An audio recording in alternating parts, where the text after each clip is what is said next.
Jamal, നിരവധി നിർദ്ദേശങ്ങളാണ് ഇപ്പോൾ ആഭ്യന്തര മന്ത്രാലയത്തിന്റെ അടക്കമുള്ള ഭാഗത്തു നിന്നും നമുക്ക് ലഭിക്കുന്നത്. എന്തൊക്കെയാണ് ഇപ്പോൾ ലഭിക്കുന്ന ഏറ്റവും പുതിയ വിവരങ്ങൾ? വിമാനത്താവളത്തിൽ അടക്കം ആക്രമണം ഉണ്ടായിട്ടുണ്ട്, എന്തൊക്കെയാണ് വിവരങ്ങൾ? തീർച്ചയായും ഗൾഫ് രാജ്യങ്ങളിലെ വിമാനത്താവളങ്ങളടക്കമാണ് ഇറാന്റെ ഡ്രോൺ ആക്രമണം ഉണ്ടായത്. അബുദാബി വിമാനത്താവളം, ദുബായ് വിമാനത്താവളം എന്നിവിടങ്ങളിൽ, അതുപോലെ കുവൈറ്റ് വിമാനത്താവളം, ഈ 3 വിമാനത്താവളങ്ങളിലാണ് ഇറാന്റെ ഡ്രോൺ ആക്രമണം ഉണ്ടായത്. ഇതിൽ അബുദാബി വിമാനത്താവളത്തിലുണ്ടായ ആക്രമണത്തിൽ ഒരാൾ കൊല്ലപ്പെട്ടു. ദുബായിലുണ്ടായ വിമാനത്താവളത്തിൽ ഇറാന്റെ ആക്രമണത്തിൽ 4 പേർക്ക് പരിക്കേൽക്കുകയും ചെയ്തു.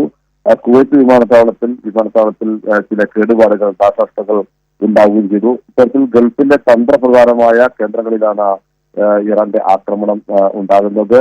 ബഹ്റൈനിൽ നിരവധി ടവറുകൾ, കെട്ടിടങ്ങൾ വരെ ആക്രമണം ഉണ്ടായി. ബഹ്റൈന്റെ റെസിഡൻഷ്യൽ ഏരിയയിലാണ് ഡ്രോൺ പതിച്ചത്. അതുപോലെ തന്നെ ഖത്തറിൽ ഇന്നലെ രാത്രി വലിയ ഡ്രോൺ വർഷമാണ് ഉണ്ടായത്. 20 കേന്ദ്രങ്ങളിലാണ് ഇന്നലെ ഖത്തറിൽ ഡ്രോൺ ആക്രമണം ഉണ്ടായത്. വലിയ തോതിലുള്ള നാശനഷ്ടങ്ങളാണ് ഈ ഡ്രോൺ ആക്രമണത്തിന്റെ ഭാഗമായി ഉണ്ടാകുന്നത്. UAE മാത്രം 209 ഡ്രോൺ ആക്രമണമാണ് ഇറാൻ നടത്തിയത്. ഇതിൽ അതോടൊപ്പം തന്നെ 137 മിസൈൽ ആക്രമണവും ഉണ്ടായെന്ന് UAE സ്ഥിരീകരിച്ചു. ഇതിൽ കൂടുതൽ നിർവീര്യമാക്കാൻ ശ്രമിച്ചു.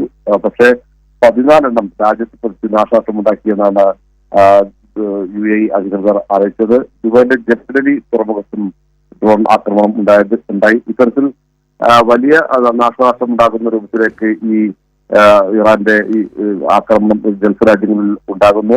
പ്രവാസി മലയാളികളെയും ഒപ്പം തന്നെ ഇത് വലിയ രീതിയിലാക്കുന്നുണ്ട്. കാരണം ഒരുപക്ഷെ ഇത് പ്രവാസി മലയാളികളെ നേരിട്ട് ബാധിക്കുന്ന, മലയാളികളെ തന്നെ നേരിട്ട് ബാധിക്കുന്ന തരത്തിലേക്ക് യുദ്ധത്തിന്റെ ഗതികൾ മലയാളികൾ കൂടി അനുഭവിക്കുന്ന തരത്തിലേക്കാണ് ഇപ്പോൾ കാര്യങ്ങൾ പോയിക്കൊണ്ടിരിക്കുന്നത്. അതേസമയം ആയത്തുള്ള അലി ഖമനിയെ വധിച്ചു എന്നാണ് ട്രംപ് അവകാശപ്പെടുന്നത്. പക്ഷേ ഇറാൻ ഇപ്പോഴും പറയുന്നത് മരിച്ചിട്ടില്ല, ജീവനോടെ തന്നെ ഉണ്ട് എന്ന തരത്തിലുള്ള വാർത്തകളും വരുന്നുണ്ട്.